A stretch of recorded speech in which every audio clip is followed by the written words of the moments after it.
अस्सलाम वालेकुम।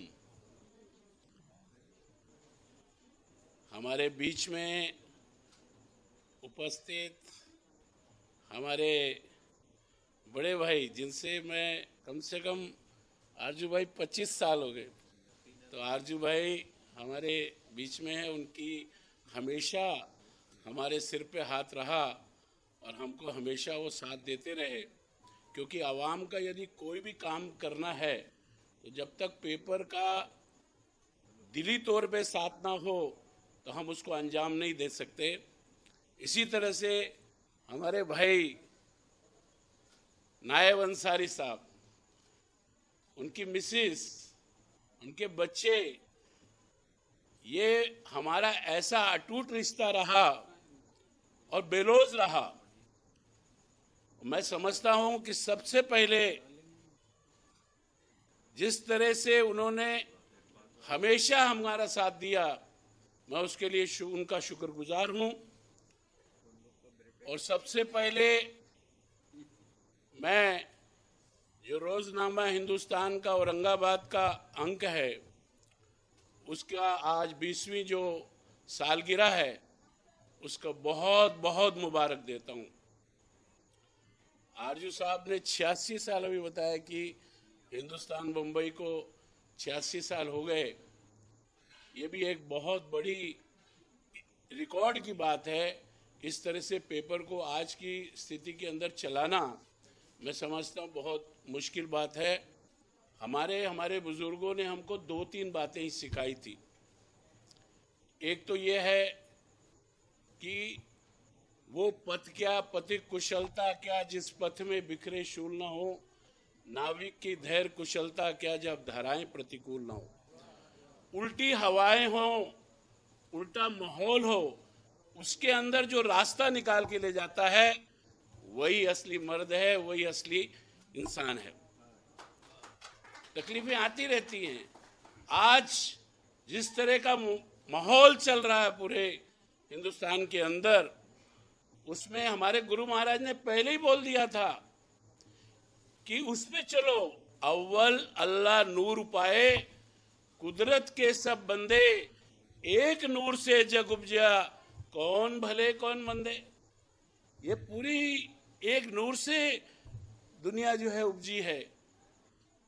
अल्लाह एक है, उसको किसी रूप में भी आप समझ लीजिए। कोई कुछ उसका नाम देता है, कोई कुछ देता है, लेकिन अल्लाह एक ही है।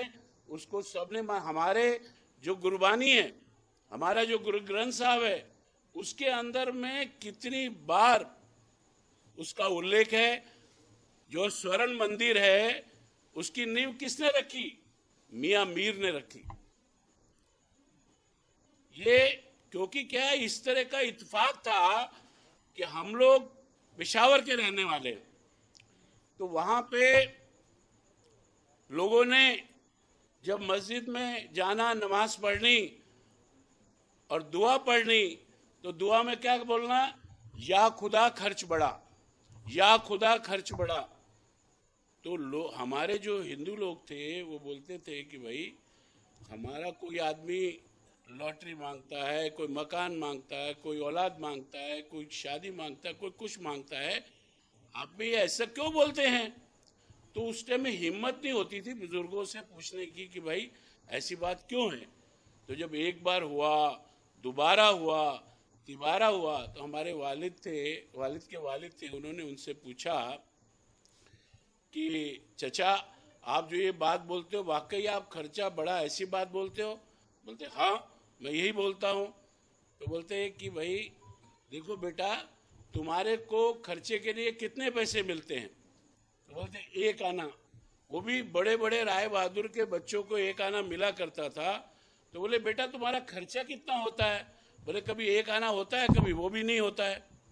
तो बोले फर्ज करो, तुम सुबह घर से निकलो और जो है एक आने की जगह तुमने एक आना दूसरे से उधार लिया और 2 आना खर्चा किया, तो जब दूसरे दिन निकलोगे घर से तो आप 3 आने की फिराक में रहेंगे।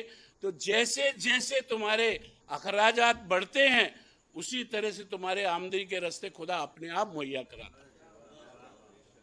आप अकीदा रखो, अकीदा यदि आपका मजबूत है तो खुदा आपकी हर उस शय को मंजूर करेगा, उसको देगा, आपको फराम करेगा।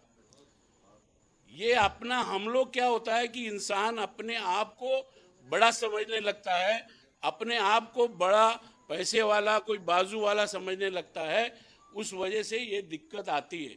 यदि ये समझ ली जाए खुदा बड़ा है और खुदा से कोई बड़ा नहीं है, तो वो सबसे बड़ा वो ये समझ लेगा कि वाकई जो है उसकी रहमत के ऊपर हमको रहना है।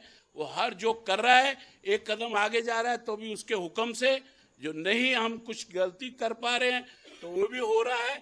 लेकिन हमने अपना अकीदा मजबूत रखना चाहिए। दुख सुख आते रहते हैं, ये सब कोई बहुत बड़ी बात नहीं है। आज भी जो माहौल बन रहा है, मैं तो हमेशा बोलता हूं कि रात के बाद सवेरा लाजमी है और सुबह के बाद रात भी होनी है। रात जो है मखमल के गद्दे में भी कट जाती है, रात बारदाने के अंदर भी कट जाती है सो के।